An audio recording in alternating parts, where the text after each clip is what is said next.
Alright guys, what's going on? Welcome in. So Todd McShay of ESPN just dropped his newest mock draft, and it's actually a 2-round mock, but we're still going to be sticking to the same format of breaking down the top 10 picks. But for the New York Jets at the end, we're going to be talking about the two players that he has projected for this Jets team. Let's not waste any time. Let's jump right in. So first up, the Jacksonville Jaguars here. No surprise, he has him going with Aidan Hutchinson, edge rusher from Michigan. And look, it makes sense, you know, to pair up Josh Allen and Aidan Hutchinson. It's crazy to think about the potential. I mean, I would go as far as to say that's probably one of the best younger pass rushing duos in all of football. I mean, you look at that division.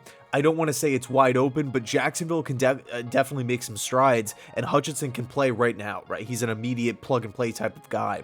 So, you know, maybe the Jags go offensive line, but I feel like at this point, it's hard to find a mock draft where Aidan Hutchinson is not being selected by the Jaguars. So, at the end of the day, it makes a lot of sense. Jacksonville can't really go wrong.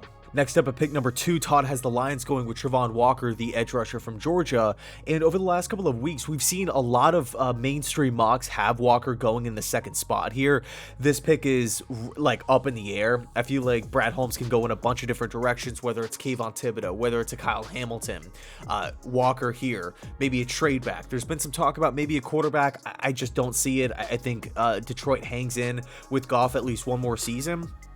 Maybe they go and attack quarterback at spot number 32, but look, Walker has that humongous upside. He has the athleticism. He has the physicality. He does fit the system. The sack numbers might be a little concerning, but the Lions definitely need they need a presence off the edge, okay? I think all three guys here, Hamilton, Thibodeaux, and Walker, fit the system really, really well. All three of those guys have extremely high upsides.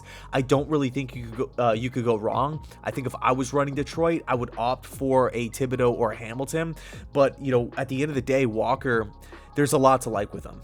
Next up, 3rd overall, Todd has the Texans going with Kayvon Thibodeaux, edge rusher from Oregon. I love this, right? You're looking at the versatility. You're looking at the 3 straight years of production back at Oregon. You're looking at the upside. I really like KT as a prospect. And also, you're pairing him up next to Jonathan Grenard, you know, a guy who had a solid season. So you have a young presence at edge going into next season with the defensive-minded head coach in Lovie Smith. I really like this pick. I know there's been some talk about Kayvon Thibodeaux falling. You know, Matt Miller actually reported that he could fall outside of the top 10. I'm just not buying that at this point. And, you know, I could see him being in play here for the Texans at 3. Next up at spot number 4, Todd has the Jets going with Garrett Wilson, wide receiver from Ohio State. I love Garrett Wilson. I love his fit inside the offense. I love his skill set paired up next to the wide receivers on the roster along with Zach Wilson's skill set. I think he would come into this Jets locker room and do a lot of really, really good things.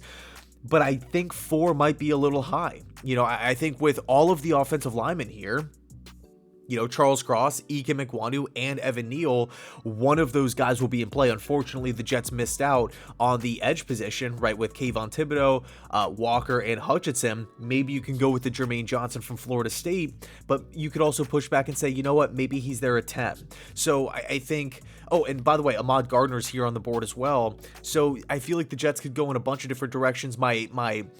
I really have a feeling that if all of these top-tier edge rushers are off the board, Joe Douglas would opt to go for offensive line. I know it might not be the immediate need next season, but I think you don't draft somebody in the top 5 for a 1-year team need. I think that's a long-term investment, and I feel really confident and comfortable in all 3 of those top offensive linemen, Ekwonu, Cross, and Neal. And I feel like, you know, with the question marks surrounding Mekhi Becton moving forward, George Fant being a free agent next offseason, offensive line could be in play here. And, you know, Evan Neal's probably not going to be making it to spot number 10. Carolina needs a tackle. The Giants need a tackle. Seattle needs a tackle. Okay, so I think even though I love Garrett Wilson, I think I would probably go in a different direction at spot number 4. Next up at pick number 5, Todd has the Giants going with Ike Ekwonu, tackle from NC State. I love this. It's a slam dunk here. He's coming in at the worst position on the team. You can make an argument Ike Ekwonu is a top 3 player in the draft. You can say he would be the best offensive lineman on the Giants from the get-go, okay? I like Andrew Thomas. I like him a lot. but I feel like I really, really like Ekwonu, man. Run blocking, physicality, violent, aggressive. He's a guy that you want on your side, right? He's a guy that you want in your foxhole. You want him on your offensive line. The Giants are landing him at spot number 5 here. Awesome. Next up, 6th overall, he has him going with Kenny Pickett, quarterback from Pittsburgh. Makes a lot of sense. I understand it at this point. Is it considered maybe a reach? Yeah, but what are the Panthers' options right now? Sam Darnold? Cam Newton? Baker Mayfield, but they've already came out and said that they're not interested. Like, Matt Rule could be on his last leg. I just don't understand. I don't know what the Panthers are going to be doing here, although I could see them going with Evan Neal. He's on the board. Maybe a Charles Cross at tackle, because I definitely feel like they need some tackle help. But, I just feel like it's a tough sell to bring Ben McAdoo in and say, oh, you know what? Our answer is Sam Darnold for this upcoming season after, a disappointing previous season. Okay, I just can't see that happening. I just really, really can't. I mean, that's a team with so much talent, with Moore, with McCaffrey, with all the studs on defense. You don't want to be held back by the quarterback position. And Kenny is considered by tons of people out there as the most day one ready guy. So he could possibly step in and be the day one starter immediately, maybe beating out a Sam Darnold in a quarterback competition. So I get this for the Panthers. I do.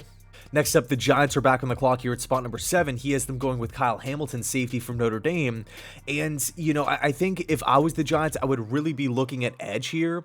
But, at the end of the day, if you take a guy in Kyle Hamilton, a high floor, high ceiling type of player, a guy that can play free safety, strong safety, can drop down, play some slot corner if you really need him to, can cover tight ends.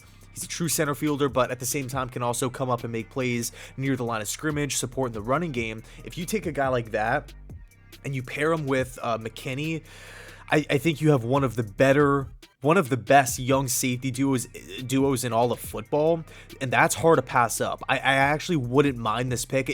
It's not as bad as going like wide receiver or something like that. There has been some talking. Maybe the Giants could go quarterback. Maybe not. I'm leaving the door open on it, but I'm not really putting a lot of stock into it. So Kyle Hamilton, you can make the argument best player on the board as well. So I do like Love at safety for the Giants, but Hamilton is a clear-cut upgrade. Next up, Atlanta Falcons here, Drake London, wide receiver from USC. A great pick, right? I think London would immediately come in and be the team's best wide receiver right off the bat, and he would give Marcus Mariota a red zone threat. He would give Mariota a big target, a big catch radius, and a big upside, right? I think the common comparison here is Mike Evans, and I would say it's accurate, right? I think Drake London does a lot of really, really solid things. And in this style of offense, he could be the A.J. Brown, to this Falcons offense, much like Arthur Smith had back in Tennessee. Just a big-bodied wide receiver on the outside that could win by himself. Marcus, although I do like a lot of what he brings to a table or what he brings to a team, in offense, his skill set with the mobility and everything like that, I don't want to say Marcus Mariota is a top 15, top 20 quarterback in this league. Therefore, you got to get him some help. You can't expect Mariota to, go out there and just dominate with what they currently have after losing Calvin Ridley, after losing Russell Gage. So I think for me, it's an A+ pick. Next up, spot 9, Seattle Seahawks, Evan Neal, tackle from Alabama. What an absolute steal this is for the Seahawks. I mean, to land a guy in Evan Neal, a 6'7", productive, versatile offensive lineman that can play on the left side or the right side. He can play guard or tackle at spot number 9. I mean, if you're a Seahawks fan, you got to be totally amped up here, totally pumped. I don't really know what the plan is on the offensive line. We don't really know who's playing quarterback for the team next season, but Evan Neal is a very, very safe player. I love this. Okay, and at spot number 10, he is the Jets going with Ahmad Gardner, corner from Cincinnati. It's crazy that Gardner fell this far. If the Giants trade Bradbury, I could see him being in play there. I could also see the Seattle Seahawks, maybe even the Atlanta Falcons being in play. But look, to land a guy in Ahmad Gardner at spot number 10, I think he would come in and do a ton of... I mean, we've talked a lot about Ahmad Gardner on this channel, the confidence, the production in college, how he projects into this solid defense. it does make a lot of sense, but I do feel like when I'm looking at both Garrett Wilson and Ahmad Gardner, even though the Jets would be walking away in a much better position than they were previously, I feel like, I mean, we know Joe Douglas is an offensive lineman guy. We know this entire defensive system is built through the front four, right? Getting after the quarterback with your 4 down linemen, and to not address O-line and to not address edge with our 2 top 10 picks, really focusing more so on the outside.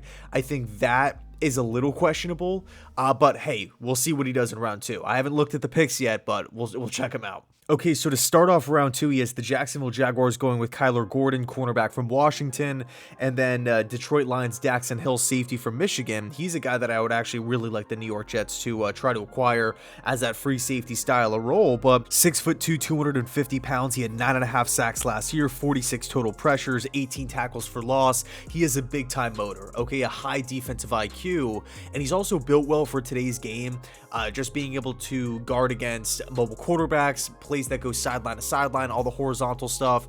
I feel really good about Arnold there. My only gripe is that I do feel like he is built more so as a stand-up rusher in a 3-4, as opposed to like a hand in the dirt type of guy consistently off the edge.